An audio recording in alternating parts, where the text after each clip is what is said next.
I am so conservative. Rationalize in my head. These are things I read. And I'm going to talk about Willow Creek.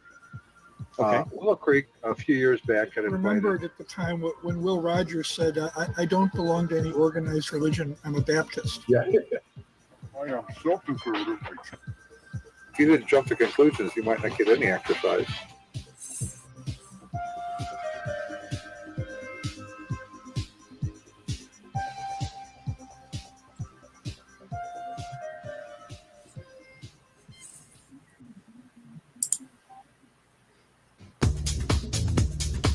I am so conservative.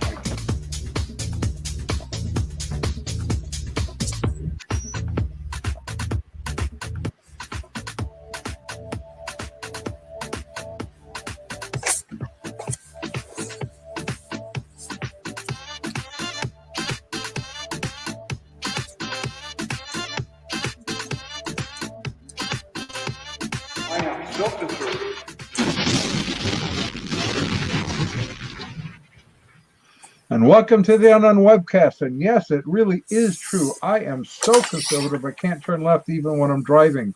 This is a trigger warning for those who are new to this webcast. They should be aware this is not a safe space for those who may be easily offended by having their ideas challenged or maybe by our satire. This today is Tuesday, October 15, 2019, and this is broadcast number 162. Not a memorable number, but it is a number. This week, Dan Guinn from FrancisSchaefferStudies.org is joining us to talk about leaps of faith. Francis Schaeffer meets Barth and Muggeridge. My name is Don Veinot. I'm president of Midwest Christian Outreach, Inc. in Wonder Lake, Illinois, who produces the Unknown Webcast, and our senior researcher is Ron Henzel, who will introduce the sponsors of today's webcast. And here is Ronnie. Good morning, good afternoon. Can you hear me, Don? I can hear you. The reason I'm asking that is my screen is totally frozen and I can do nothing except talk. Can you see me? Am I moving? Are my lips moving? Your lips are moving and my head's moving. Well, you are seeing a lot more than I am right now. Greetings from sunny Florida, where the sun came out, saw his shadow, and we will now have 12 more months of summer. Would you like me to leave and come back and do the intro when I get back in, because I cannot even share the screen right now? That would be fine, because I'm going to talk about something else. And in fact, I'll talk about you while you're gone. Oh, okay. I'll be back real fast. Okay. Okay. I'm about to. That went really fast. Are you back already? No, I'm not. I'm still trying to get out of here. Can you hear me? Still gone. Okay. Yep. Well, I have a little disc spinning. This weekend, I am going to be in Michigan at the Issues of Life conference in the Greater Lansing Apologetics Conference, and there's a little thing up there. And if you go to the Facebook site for Columbia Road Baptist Church, you can get the information as to the location and the times and all of that. It's 9 a.m. to 4 p.m. this Saturday, October 19, 2019. I'm going to be addressing the question of homosexuality on Saturday morning, and then on kind of the false teaching that is moving through the church in the afternoon session, and I'll be focusing in the last half of that on the Enneagram and its growth and taking over our life, which is really, really unfortunate. So that'll be then. Now, is Ron still here, or is he frozen, or is he gone away? He hasn't returned yet, even. So, yeah, he's not there. Isn't that sort of weird? Well, maybe he's restarting his computer, which means this. Dan, you and I are going to just kind of pretend I actually know what I'm doing, because I don't really. But I'm going to ask the question: are facts and evidence necessary in making the case for Christianity and the presentation of the gospel, as Francis Schaeffer seemed to believe? Or is embracing the gospel simply a leap of faith without need of facts or evidence, as Malcolm Muggeridge seemed to hold? The short answer would be what? Short answer is that we need facts, and I think Schaeffer spent a lot of time addressing this throughout his works, always addressing the fact that we need the mind. The mind is involved In Schaeffer's 74 presentation to the International Congress on World Evangelism, he spoke pretty heavily in his in that paper. There later became two contents, two realities, and what he says in there is that God saved the whole man, meaning that the whole person, the mind, the intellect, the emotions, the aptitudes, the feelings are all one. And so we don't just address some emotional experience, but we also address the mind. And if we truly believe that the Bible is true, then truth has to be based on something. That's Schaeffer's maxim, and I think that's the historic Christian position.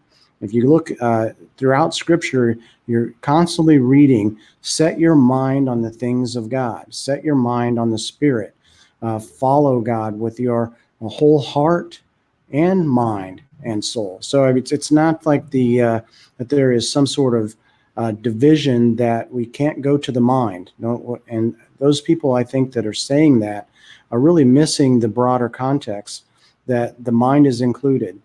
The mind is essential. But it doesn't mean that we are all mind and we ignore emotions or experience, but they have to be balanced.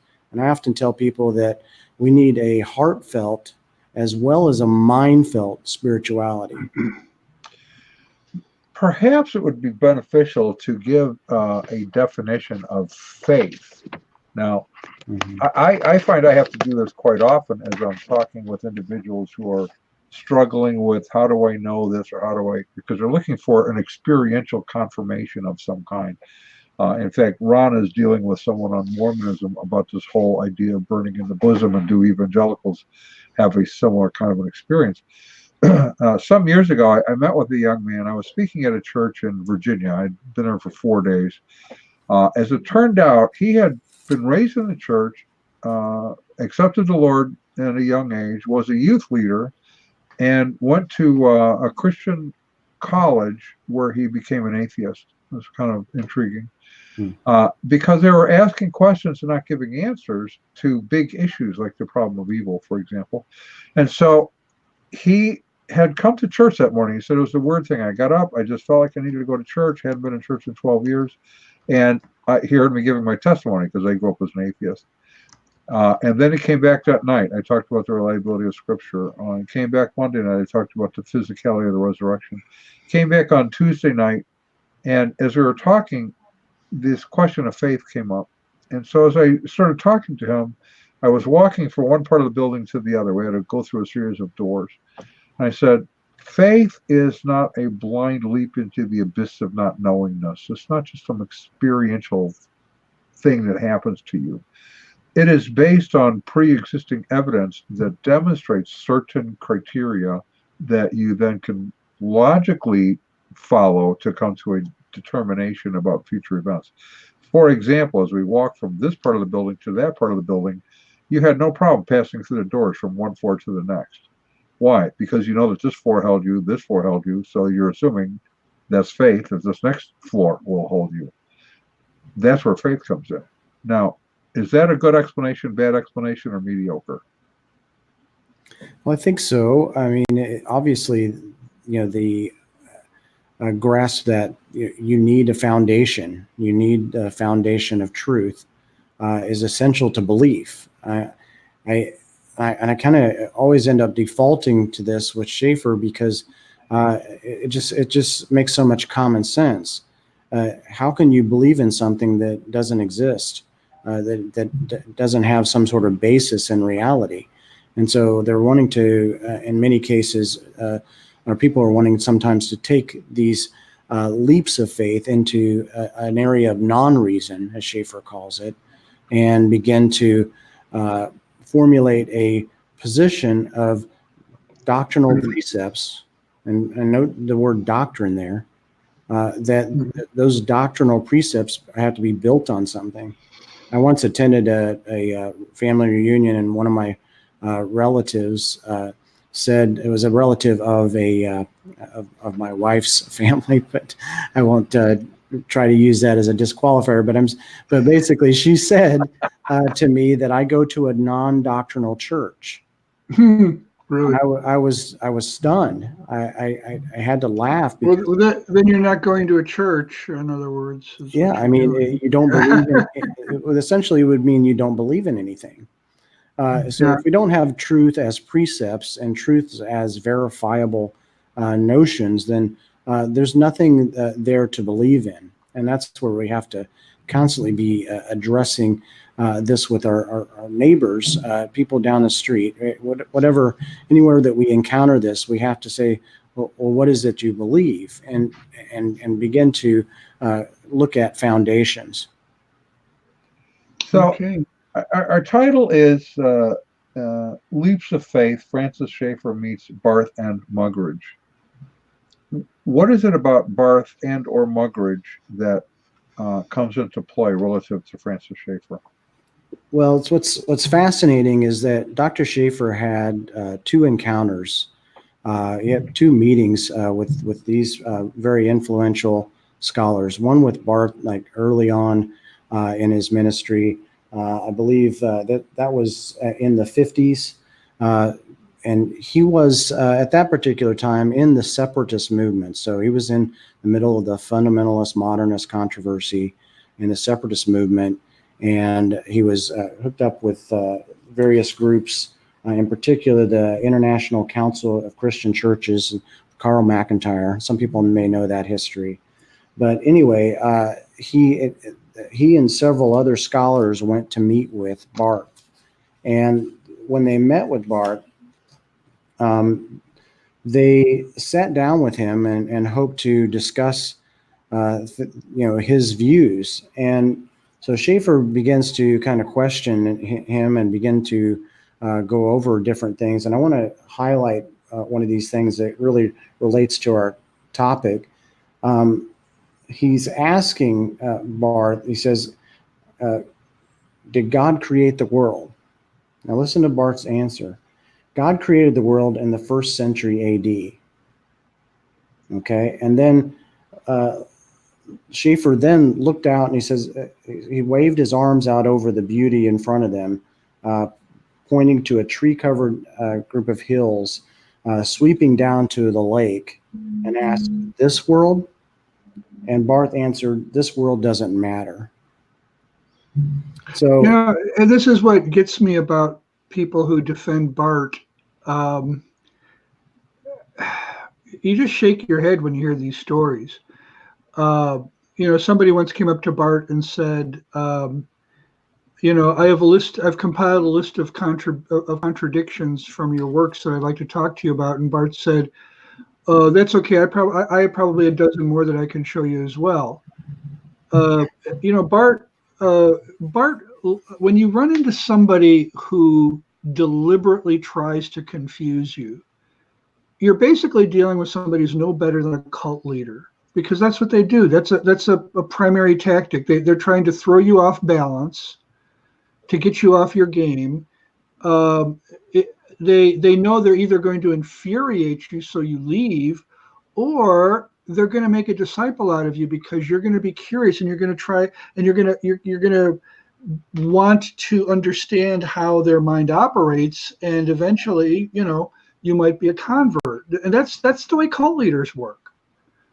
They try to get you to make decisions right up front. Are you going to follow me, or are you going to reject? It's such a important thing to try to get in the mind of the people that we are speaking with, and try to see if we can understand where they're coming from. I think the difficulty is we, as you were dealing with specifically Karl Barth, Schaeffer really tried to entertain further discourse. But at the same time, Schaeffer was young and rather zealous at the time, and also in the separatist movement. And he wrote a paper on Barth and presented it, and then sent it to Barth. And Barth replied back, and he was rather livid and flippant. No kidding. And so if you go, and both of those papers are online. If you can look for Schaeffer's paper is Examination of the New Modernism, And then that was the published version that went into the Baptist Bulletin. That's 1951. And then Barth actually issued a reply, and that's online as well. You could actually see the actual letter as it was typed. And so Barth was not happy. He associated Schaeffer with the same criticisms of Van Til, and also applied the same judgment against Buswell, J. Oliver Buswell, that was with them. But Schaeffer, I think, lamented that a bit because he wanted to actually entertain further discourse, but he felt like that it just had not happened. Well, And so Barth wasn't open. Barth was not open. You know, he, in fact, he ignored Van Til. Now, the 50s meeting you're talking about, that took place in Europe, in Switzerland, or where? I believe it was actually at, and they went literally to see Barth at his home. Okay. So, you know, Van Til is in the U.S. and he writes the major tome, you know, Christianity versus Barthianism, and Barth ignores it, you know, and you know, Van Til is one of the early. He is probably the earliest American author to write on Barth because he can read German and Dutch. You know, he's Dutch, and he's fluent in reading in Dutch, and he can read German just fine. And so he's reading Barth before he gets translated for Westerners and responding to him. Another person who could read German, but and this is seldom talked about because what you hear nowadays is the only people who got upset about Barth were the people at Westminster Seminary in Philadelphia, and you know, Schaeffer didn't. Schaeffer, I forget. Did he go to West? He went to where did he go? He was at Westminster for a year? for 2 years. For 2 years, okay. And then of course sat and studied pretty heavily with Van Til. If you look at his class schedule, but then later was part of Faith Seminary during that whole split. Right. Yeah. Well, in any case, what people have forgot is Louis Berkhoff also interacted extensively with Barth. The reason they forget it is because he did it in his introduction to systematic theology, and for decades you would just buy the systematic theology, and you would now since the late 90s they've been publishing the intro and the systematic together. Richard Muller has edited, well, you know, didn't do much editing. He wrote an intro. They put them together and republished them. And you go to that intro, and boy, he's really dealing with Barth, and he's not happy. And he's over at Calvin College in Grand Rapids. And so it wasn't just Westminster and Philly. It wasn't just Presbyterians. It was also, you know, Dutch Reform and others were not happy with Barth. Well, Barth, you know, he just ignored it. And then when he comes to the United States, when Barth comes to the United States, they try to have a meeting with him. I forget whether they pulled it off or not. But today everybody focuses on Van Til and says, well, Van Til just didn't understand Barth. Well, Van Til probably understood Barth better than his proponents do today, most of them, except for a select few. And when you tell these stories, you know, now it's come out, and this has just come out in the last year, that Barth had a mistress. For decades, he had a mistress. And the so there was a Me Too movement before there was a Me Too movement. I guess so. Well, this actually didn't come out until the Me Too movement for some reason. I don't know. It was, and it really has caused a lot of Barth. I know of a couple. I've read a couple online. People who've been advocating for Barth who really are really upset about it, and it actually causes them to question his character. Well, gee, do you think, you know? So when you tell those stories that you're telling about how he dealt with people who were trying to interact with him, that says just as much about his character. The man was a false teacher, and he was acting like one. Yeah. Well, I mean, I think that, you know, I think for most of us, it would be quite sobering if any of the four men that came to see him actually sat down with him, and took the time to go and visit him and have that sort of discussion before they formed any opinions. I mean, they had some obviously, but they wanted to confirm that they were thinking correctly. And, Schaeffer had already written some, at least had accumulated some base knowledge, and then wanted to find out if this was true. And then further wanted to investigate one-on-one with Barth and even get in deeper. But at a certain point, he realized that that's as far as he could go. And so, if you read his reply, the examination of the new modernism, you'll find that he gives a really powerful rebuttal, and then also it's the basis in some ways of a lot of the later criticism that comes about, that he uses cultural criticism of the new modernism and of course existentialism, because he sees them sort of in the same boat. Well, you know what, we existentialism, modernism, we have one of our sponsors kind of weighs in on some of these areas as well.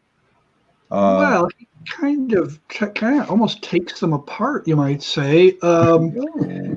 Yeah, he reimagines stuff, right?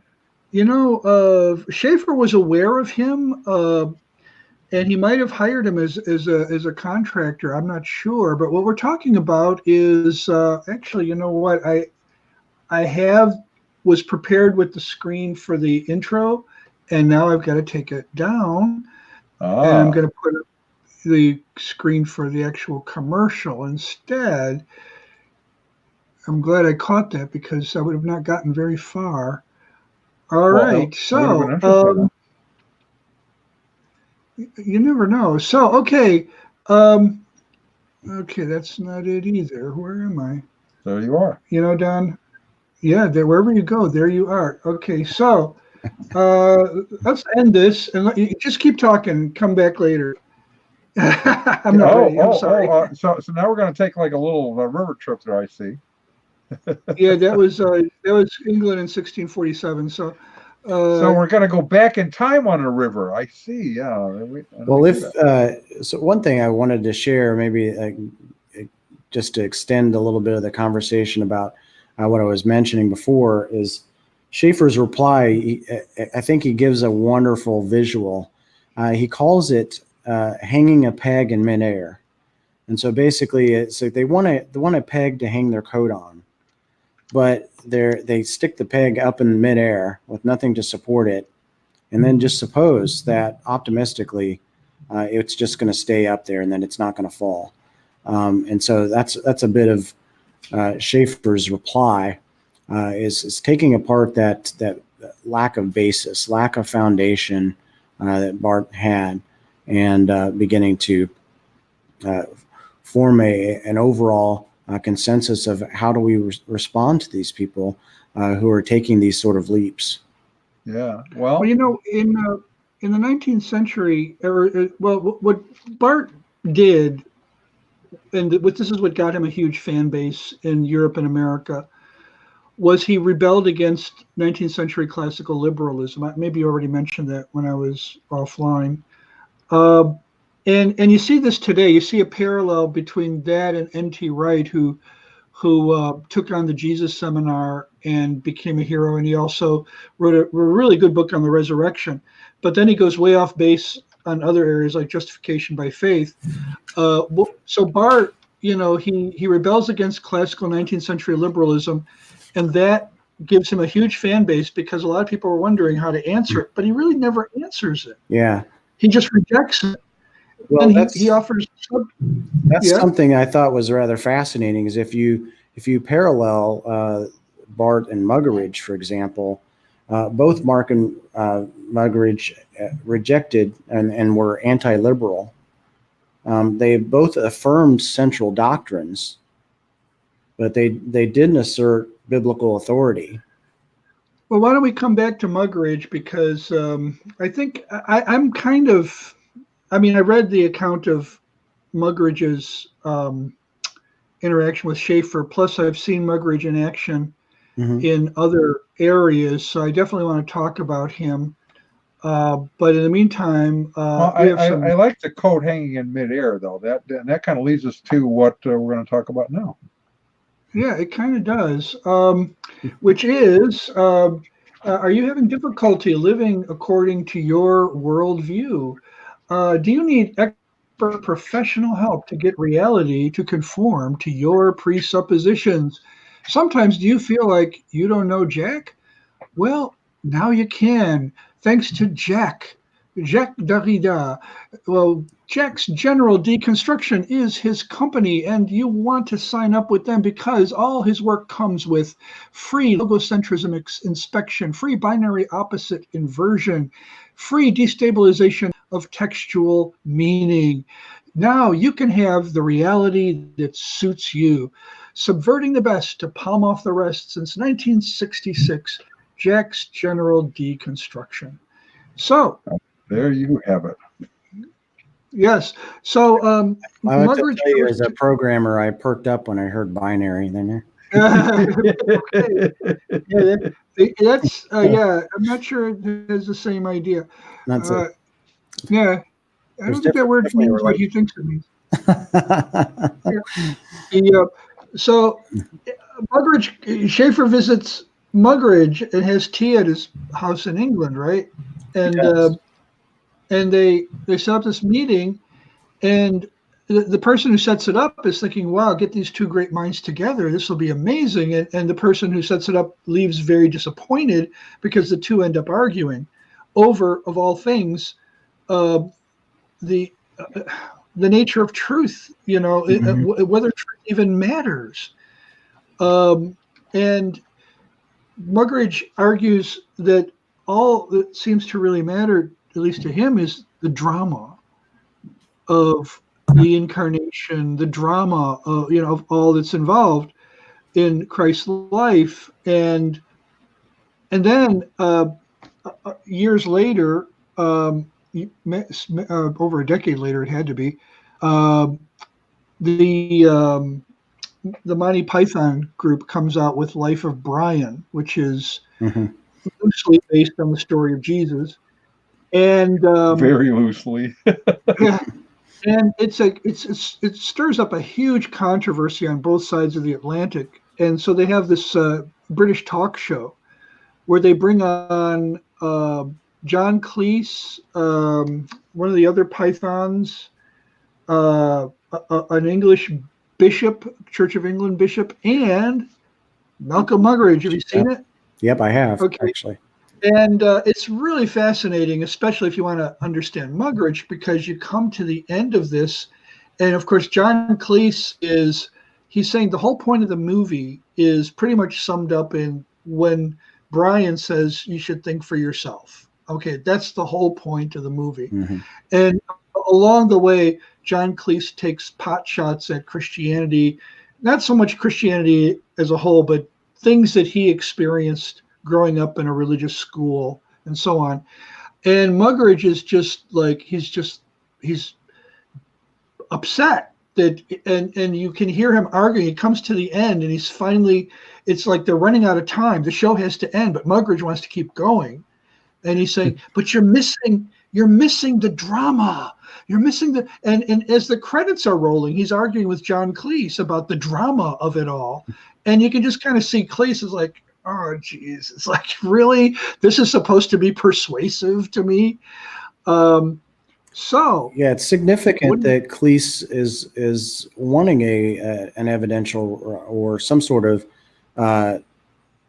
reply that actually is based in a truth concept. It's not, and there's so much debate over tactic at times, but in this case, we have to see that Muggeridge doesn't have a means to respond. He doesn't have anything other than his own personal experience and emotions, and those aren't convincing to most people, especially people like Cleese, who actually is a thinker. But he's passionate. He's passionate, isn't he? Yes, he's very Robert is passionate. passionate about this. Yeah, and he's passionate about his feelings. and I think that's why it's kind of fascinating. If you look at Schaeffer's journey and going through his state after the whole Barth ordeal in the 50s, Schaeffer ends up going through his own personal crisis. And part of his crisis is over difficulties with various warfare going on in the separatist movement. But the other part of it is where's the real truth to be found? Where's the stuff that actually makes life meaningful and spirituality meaningful and Christ, where does he stand in all this for me? And so he spends his time in reviewing all this, and it's documented in his book, True Spirituality, at the very beginning in the foreword. But where he ends up resolving is that it comes back to Edith and says, Edith, it's all true. And I think that's, you don't arrive at that place without actually plumbing the depths of what it means to actually begin to think about truth in a way that actually will apply it to real life. And so when you see something like this with Muggeridge, as much as, it's kind of fascinating, Muggeridge's own journey, as much as he came to faith, he also was lacking in that respect to that foundation that he needed to begin to really address the reality of life and actually make it something that is commendable to another person. If you think about it, Schaeffer often said some things that are rather appealing in this light. He talks about that we have to have enough compassion for the people around us to study and know the truths that. And know where they're actually even know their own dark path too, and begin to deal with those things. And so if we haven't done that study as far as how do we arrive at truth, how do we explain to others how we get there, then we'll always be missing the mark. And I think what's interesting also about Schaeffer's exchange with Muggeridge is that it does remain cordial. And the two later both speak at the 1974 Congress on World Evangelism in Lausanne.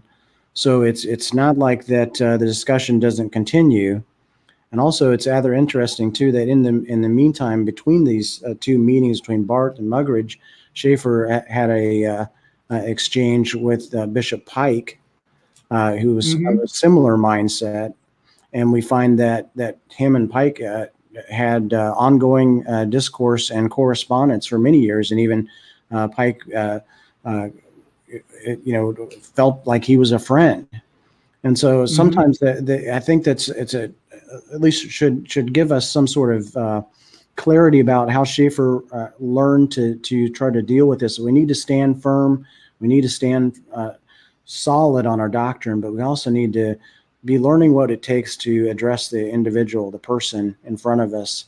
And even if that person is a leader who's teaching, we have to speak with them and be both forthright at the same time as be loving and seek their friendship in a way that we can continue the conversation. So you could be friends with, care for, and dialogue with someone who really doesn't hold to the faith, essentially. Exactly. And I should not George W. Bush. you can't go to sports activities with George W. Bush. Everything's fine. Is that right?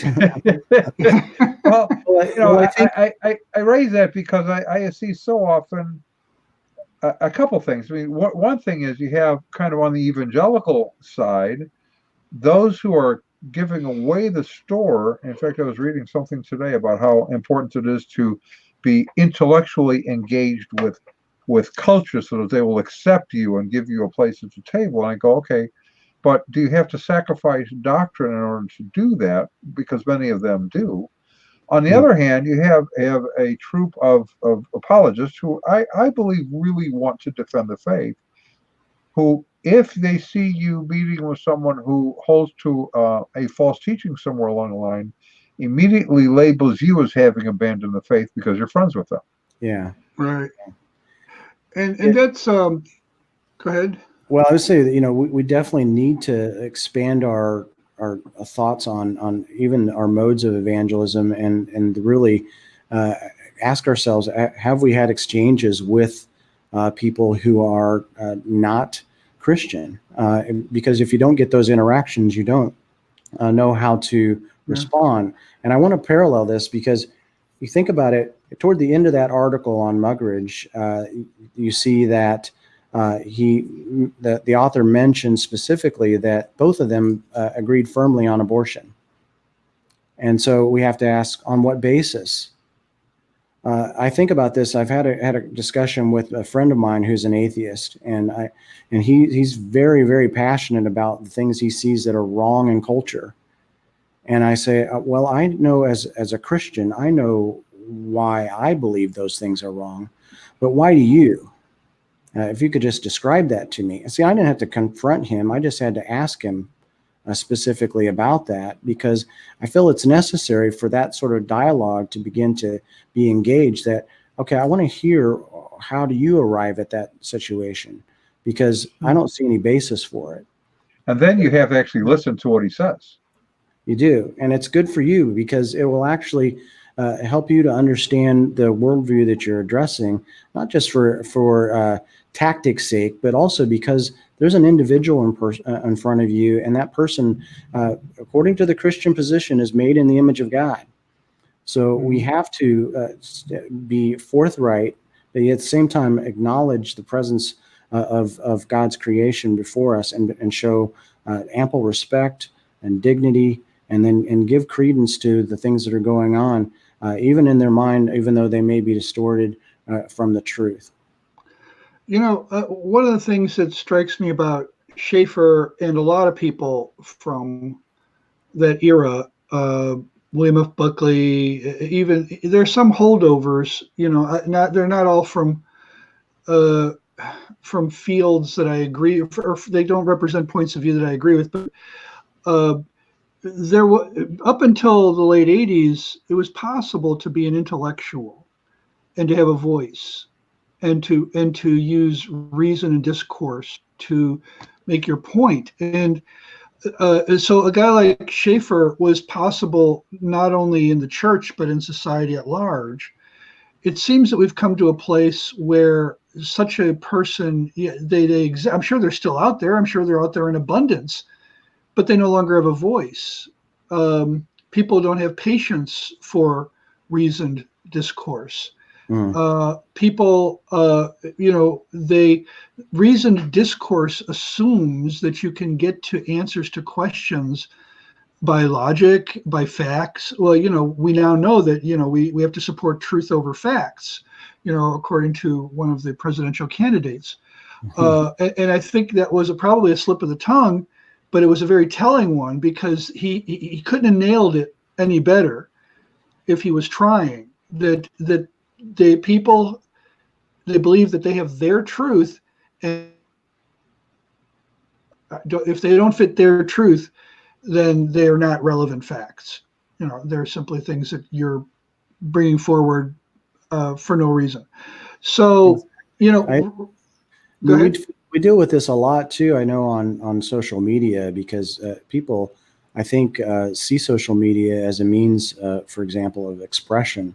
And so when they express an opinion, it's their opinion, and then usually don't like the discourse to be something of a rebuttal, because that would challenge their personal truth. And so I think that a lot of times people are really, they really struggle with this because they don't know what the basis should be. So somebody could come along and say any old thing, and this is Schaeffer's point of arbitrary truth. People can adopt any old thing, and that's your truth. So it's where arbitrary truth meets pluralism. And as I think about that, I think about some of the exchanges I've had where I'm constantly calling people's attention to the reality of the world in front of them. For example, having a discussion with a homosexual online, and I begin to ask them, how would you refute a person who came to you and said that bestiality was appropriate. Right. How would you rebut that?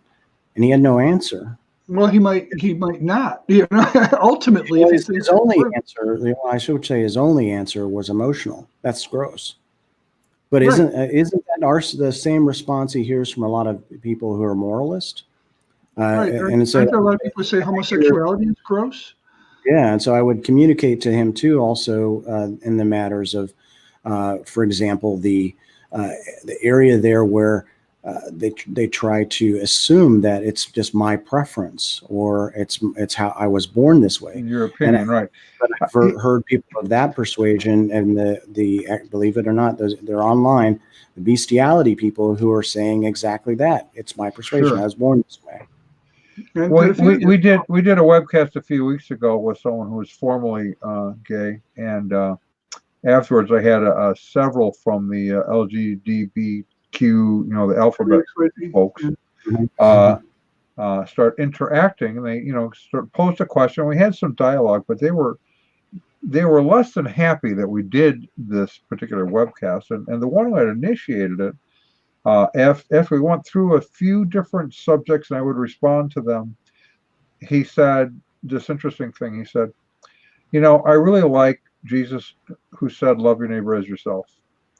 And I said, okay, I really like that too. But that's the second part of a two-part response to a question about the greatest commandment. The first part was love the Lord your God with all your heart, with all your soul, and with all your mind.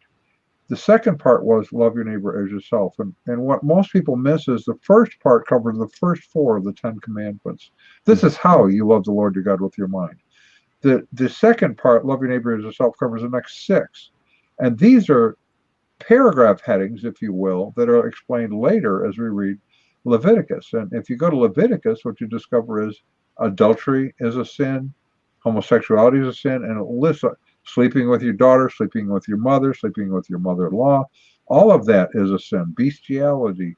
And his response back was interesting. He said, so is it your opinion that having sex with my father would be the same as having sex with someone of my gender?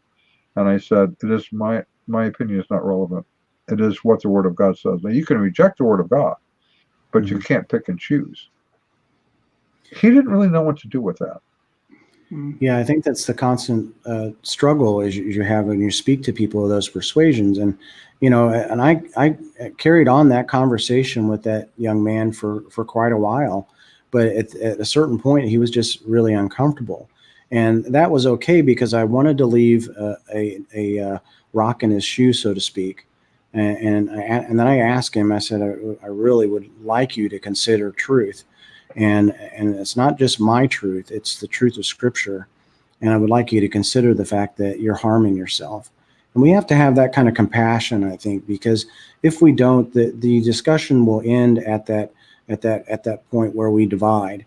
And if we can continue to be willing to hear that yeah, we disagree, but that doesn't end discussion. And I think that's what we see with Muggeridge and Schaeffer, is that they talked later on. And again, like I mentioned, they both spoke at the International Congress on World Evangelism in '74. So they initially had met in '65. So there's still a means for them to discuss these issues. And whether Muggeridge adopted Schaeffer, I think we can say he probably didn't because he later converted to Catholicism. But I felt like that at least Schaeffer continued to have that foothold in the discussion with him, even if they didn't necessarily like what each other was saying. Well, go ahead, Ron. You say that doesn't mean the discussion has to end, but that depends on the other person. I think we need to have that point of view. I mean, we have to be willing. It depends on the other person in a couple of ways. Number one, they sometimes when they find out what your position is, they cut you off right away, and so I just saw one guy sent me a tweet. I've been interacting with him, and he says, "Well, if I had known," he must have Googled me and saw that I was. My name pops up in some theologically conservative, forums, and he calls them fundamentalist. And he says, had I been aware of your involvement in these fundamentalist outposts, I wouldn't have even engaged you. It's like, okay. So now you're So just much for open-mindedness there. Well, I'm kind of disappointed that I didn't come across him as more of a fundamentalist just in our interaction. That he didn't catch on just by what I was saying to him. That he didn't get it. But now he gets it, and so he's saying, "Well, I'm done with you." And then So you're the historic fundamentalist category, right? No, he just labeled me that. I'm just reformed. That's yeah, all. Sure. I'm an inerrantist, and I follow the confessions and the catechisms, and so that makes me a fundamentalist. Okay, sorry. Well, you're definitely right. I mean, there's going to be that point which sometimes people themselves will shut down conversation. I just generally hope that we've given them enough to think about, that they can carry that with them. And Schaeffer also said that he would, if he was in a discussion with somebody, he would listen for 50 minutes and then talk to them for 10. And when he talked to them, he would talk to them, not necessarily the gospel at first, but he would actually talk to them about their own prophets and lead them to their logical conclusions. So I think that's where we kind of can rest assured that if we give them something to think about, we give them the rock in their shoe, that, so to speak, that the Holy Spirit can use toward the end that is appropriate to bring them to saving knowledge of Christ, then that's our end goal accomplished. But compassion is a funny thing, is sometimes compassion crosses all those lines. It'll cross the lines where we've thought, well, I think we're done here. And I've had this happen where I thought I was done, and then somebody comes out, you know what, I kind of got over what you said. I think I'd like to engage you again on that. And so it'll happen. So it's just we have to pray.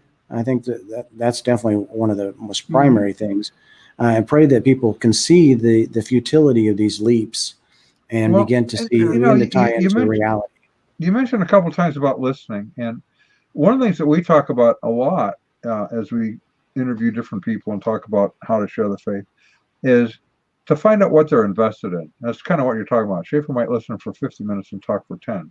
Mm-hmm. It seems to me what he's doing is saying, okay, what is this person invested in? What is it that's drawing them to believe whatever it is that they believe now? Mm-hmm. And how can I speak to that? If you don't address that, they may never hear what the gospel is because they're invested in something else. Yeah. That you're not this dealing is with. an interesting area too, something I'm actually studying, and I had some discussion with Jerem Barth this past weekend about whenever I was at the Francis Schaeffer Institute latest conference. And what was fascinating is he's, I was talking to him about tension. How did Schaeffer use tension? How do you go about researching? And he said that one of the most profound things, he said, Schaeffer was really interested in so much in the individual that he would spend time listening to them and then go and research and target the tensions in his thought. But it was also very careful that he didn't necessarily always bring people to a place of no escape. He would sometimes be very, very sensitive to the Holy Spirit's application of truths and application of bringing people to a state where they can see the ultimate reality of their worldview, because it was such a devastating thing. There's a story of someone him talking to, and I haven't been able to confirm it yet, but basically the story I've always heard is that person tried to commit suicide, and then later on he was able to talk to her about truth after that because she failed. but you never want to take somebody there, but maybe God has ultimate realities in place that in providence to bring someone to the true, being truly honest with where their worldview leads, and which could be to that place of heavy despair. Well, one of our sponsors talks about where you might go. You have to kind of be careful sometimes with where you travel in your faith. Well, and they are always open to new ideas, and that's why they have an announcement to make. This is Slippery Slope Ministries, of course, and they're it's the ministry where we never let outmoded ideas of truth get in the way of academic freedom. And they're having their first annual theology conference again. They were having it a while ago, and they're going to have it again. And they're issuing a call for papers open to those with graduate or postgraduate degrees, as well as those enrolled in such programs. And the theme of this paper that they're calling for is "You Call Us Scholars, and we'll call you Christians." So you want to get those papers in, get your applications in at Slippery Slope Ministries, where you can enjoy the ride while it lasts. Slippery Slope Ministries. There you have it. We do have to have a very academic approach to these things. There have been a lot of there's been a lot of intellectual compromise that people have noted with that very theme in mind. So Schaeffer considered, as you're talking about Schaeffer's compassion, I know people who've met Schaeffer. I talked to him very briefly, as you know, from the audience in 1984. But I've known people who have actually been to L'Abri and had extended discussions with him, and I think there's two of them. What they both told me was Schaeffer. They called Schaeffer a philosopher theologian, an apostle to the intellectuals. They had all these terms for him, but he simply considered himself an evangelist. And when you talk about his compassion for those who are searching and lost, well, that fits in very well as an evangelist. He is lately, and not just lately, but even when he was still alive, he was attacked for his alleged lack of scholarship. But you just mentioned that he would, according to Jerem Bars, who was his son-in-law, right? No. Or no? I'm sorry. He was definitely close to the ministry. He worked at English L'Abri. Was one of the early guys there. Okay. The other guy you probably Udo thinking Middleman. of, Yes. So Udo, and then also I'm going to forget the other at the Sanders, moment. There's Barry Sanders, I think. Is that right? One of them who kind of went off. One of his son-in-laws actually said Francis Schaeffer didn't read books; he read magazines. I find that a little hard to believe. Yeah, if you were to dig into that, what you find, and especially if you talk with the people at Southeastern who have the Francis Schaeffer collection, they'll obviously he had periodicals and things that he looked at because he's dealing with current events, current things, current context of things. So if anybody was like on the cusp of like what's happening and had their pulse, was checking the pulse of the culture, Schaeffer was. So that's why he's able to talk about all the current trends and current things that are going on with both art and music. And I mean, the guy would even spend time listening to things that he wouldn't normally. I mean, I think he had a couple favorites of music himself, but we know for a fact that he would take time sometimes to listen to things like Jefferson Airplane. He's listening to different music and bands at the time, trying to get a sense of what's going on, and also have a means to communicate. So he comments on Sgt. Pepper's Lonely Hearts Club Band, and also if you look at the context of where he's speaking, he's also seeing or listening to other scholars who are saying things about these movements as well. So it wasn't like he was doing them in a vacuum and coming up with his own ideas. He was actually listening to other scholars and other people that were making opinions of those positions. Now, whether they were in agreement with how they actually were, as we find out now, and we've had plenty of history now to explore and to study. It wasn't always the most accurate. And in some lights, for example, he could say things about a particular artist or something like that. But then that was a generalization that maybe someone who's a specialist in art may be able to rebut, but say that his overall concept was true.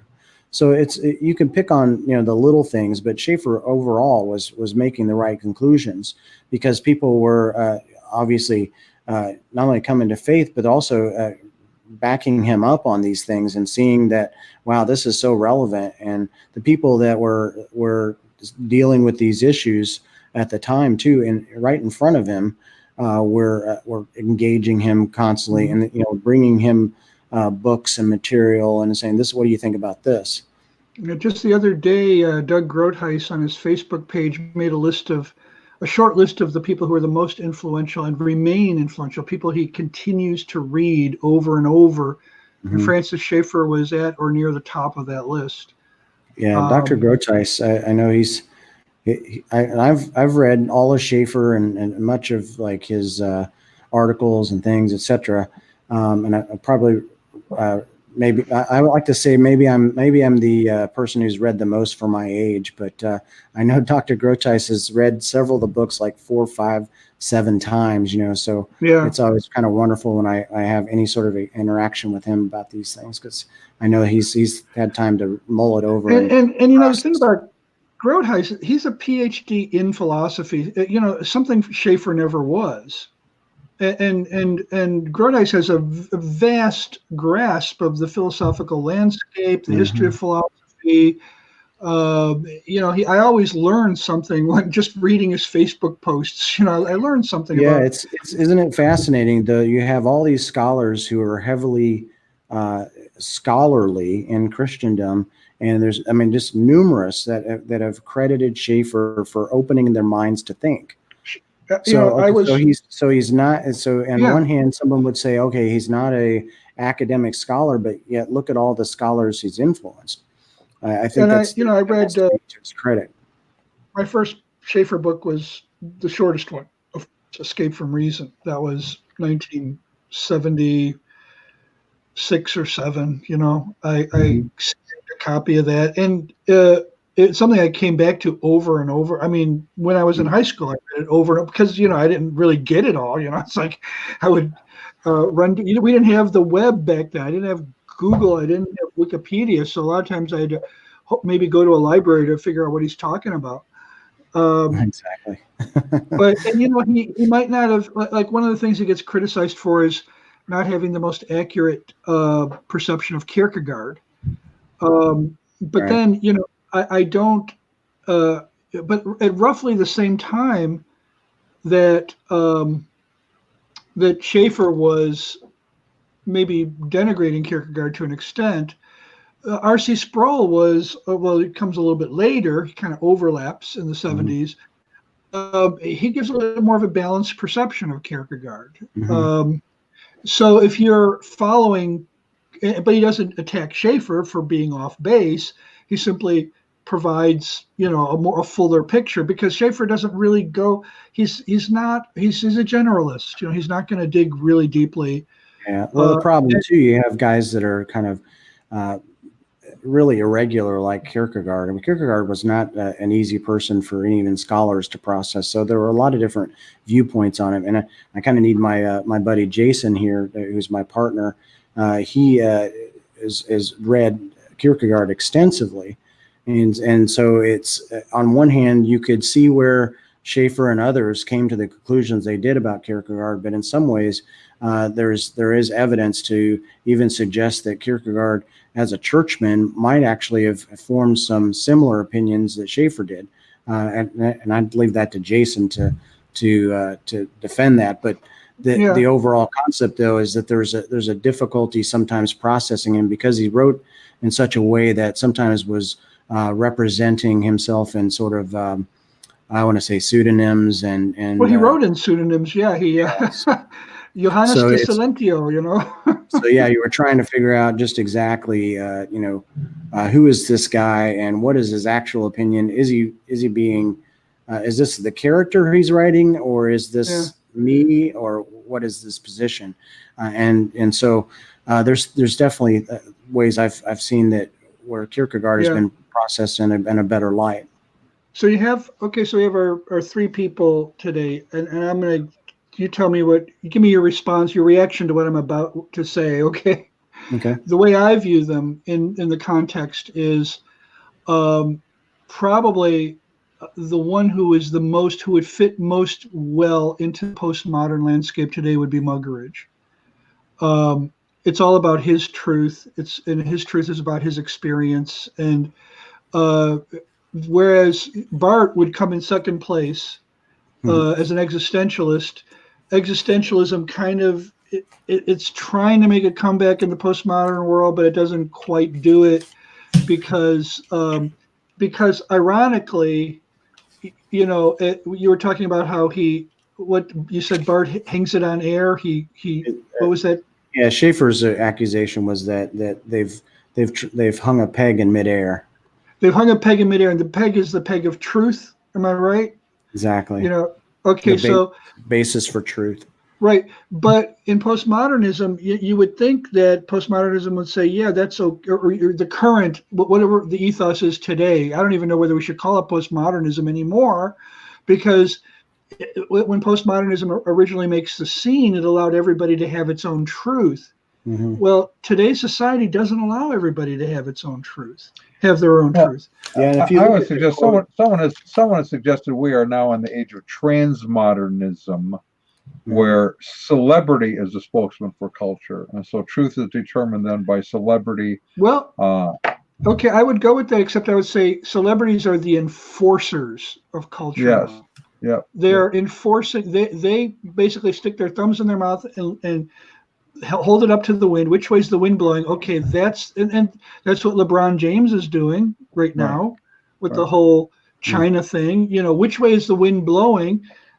Either economically, we need money for the NBA, or according to cultural norms, we can be against we could be against homophobes unless they're Muslims.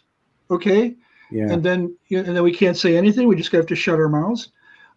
So there is an arbitrary authoritarian list of do's and don'ts that gets longer every day, and celebrities are there to enforce it. Except for the renegades, and they quickly find themselves ostracized. And in a way, neither of these three men fit into this kind of landscape, but. Muggeridge, he comes off as kind of safe. It's all about the drama and the experience, and it doesn't really threaten anybody unless he were to start talking about Christian morality. I don't know if he would in today's climate. He definitely kind of got people's interest whenever he would discuss those things that are wrong, but then not having the basis. And one quote that. He said the worst thing that could happen to the Christian religion would be for it to be provable in humanistic terms. It would be disastrous. And you kind of have to just kind of go, what? I had you for a second where I was enjoying the wonderful things you were saying about morality, culture, and your criticism, but then all of a sudden, well, wait a second, Christianity can't be proven. It would be disastrous. It's like, well, what do we have to say? Where is apologetics at this point? We have no means of reply. Well, not only that, but one day, if our Christian faith is correct, one day it will be proven. We're heading toward a goal. We're heading toward a consummation where, whereas now we see through a glass darkly, then we will see even as we are seen. It's like we're going to see it's all really real, and will suddenly the Christian faith fall into disaster because it will be proven to us when Jesus returns. The guy who I think would fit in the least right now would be, I think they would have stoned him by now if he were still alive, Francis Schaeffer. Schaeffer would definitely be having some interesting discussions these days. I mean, I read some of the things, and I mean, and people often will say Schaeffer's prophetic, but his true understanding of where these thoughts lead, that ideas have consequences, and really what those future consequences are were significant. And so when he's having disagreements with these men like Barth and Muggeridge, he's really giving us some sort of indicator that, these ideas won't hold up. They won't sustain us. And so it would be hard for me to categorize of which of the three men would survive. I think all of them would have different issues with their current culture, especially Muggeridge and morality. And then Barth himself might even take exception with where some of these thoughts have actually led. Right. Except for his mistress thing, but Yeah. So, one of my personal favorites, I think I mentioned this last time you were on, is the church at the end of the 21st century, which I think had sort of that prophetic feel to it. End of the 20th century? Yeah, as the end of the 20th century. If the church makes these decisions and follows this path, here's where I think it's going to go. If they take this other idea, I think this, and he was right. He was pretty right, and the church has strayed far in many ways, unfortunately. So what's interesting is we can't live without. Society is now proving that it cannot exist without some form of absolute right and absolute wrong. right. And it has to enforce that. It has rejected the Bible's definition of what is absolutely right and absolutely wrong, and it has replaced it with its own, at least what it thinks today. It's always evolving, right? So, Obama's position on homosexuality, it was evolving, and it evolved into something very different in his second term than it was in his first. So, today people are still being arrested for pedophilia. Will they be arrested for that 10 years from now?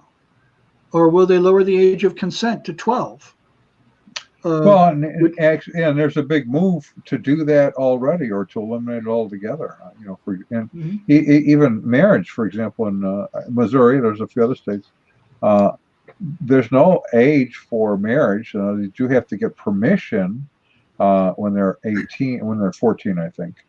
And I would say also too that we have to kind of be careful here, because one of the difficulties, and huge difficulties we have, is that we should really see that these are the logical ends of those sort of worldviews, and not to practice the same outrage that sometimes people get, because it's all fallen. The whole thing's fallen.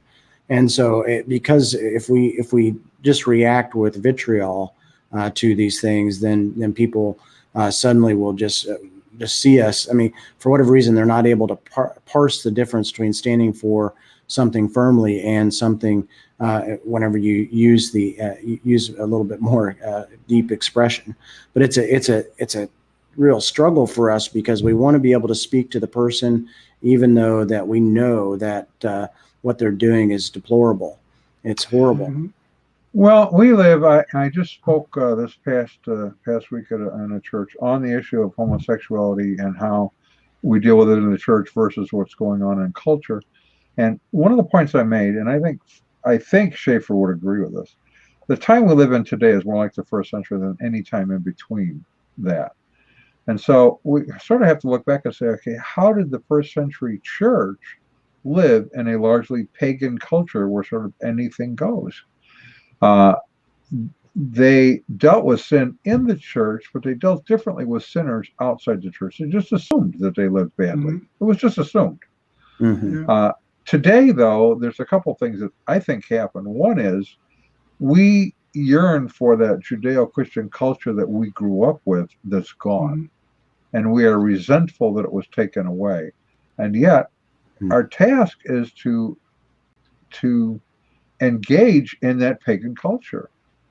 Yeah, I think we have really three types of people too. You have Christians that are really truly concerned for culture and also engaged, but then you also have some that are Christian in label and are romantic about those morals, and then others that are completely just following the culture.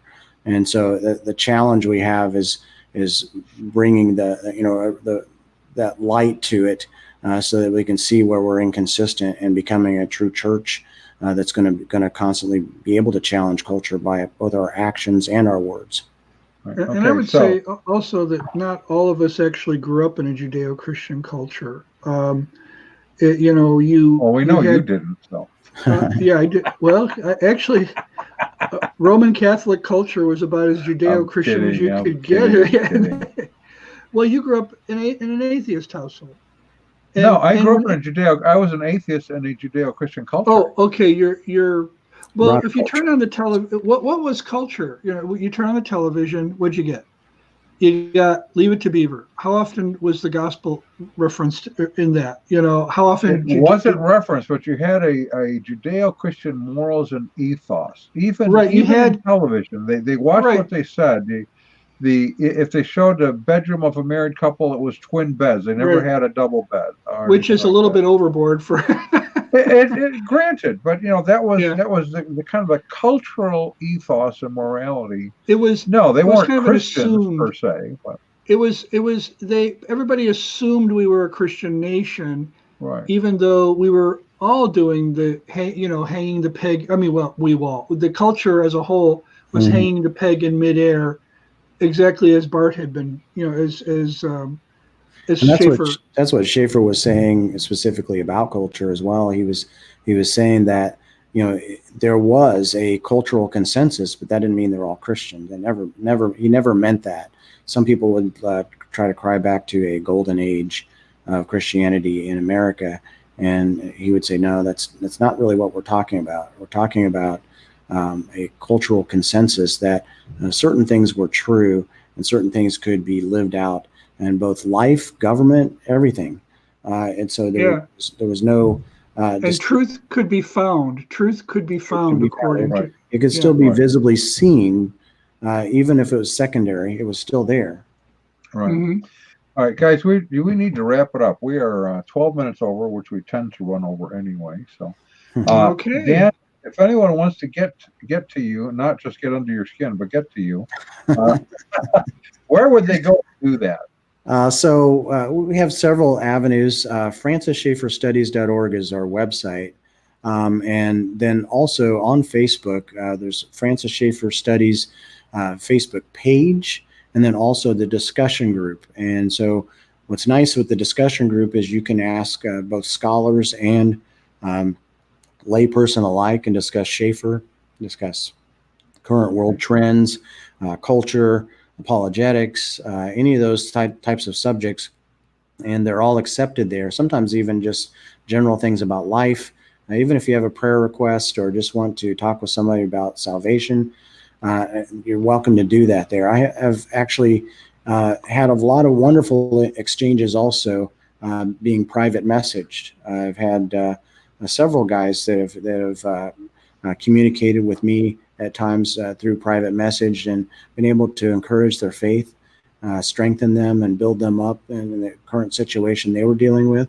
And so feel free to do that as well.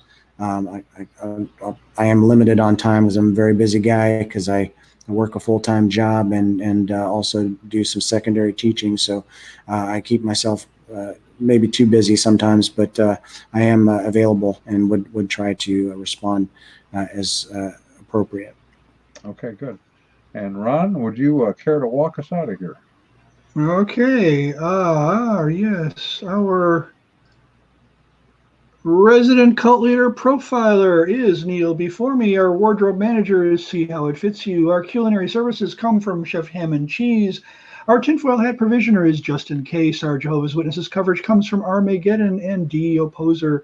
Our Mormon Archives manager is Polly Gummas. Our Liberal Denominations Bureau Chief is Lucy Goosey. Our transgender issues coverage comes from Ben Hur. Our special correspondent for cults based on the Hindenburg disaster and flying turkeys is Ode to Humanity. Our fact-checking supervisor is Yoleg Pulling. Our technical assistance comes through Murky Research. Our legal advisors are at the law firm of Dewey, Cheatham, and Howe. Our grievance resolutions director is Yvonne Pisami. Our director of privacy assurance is Wiretapping.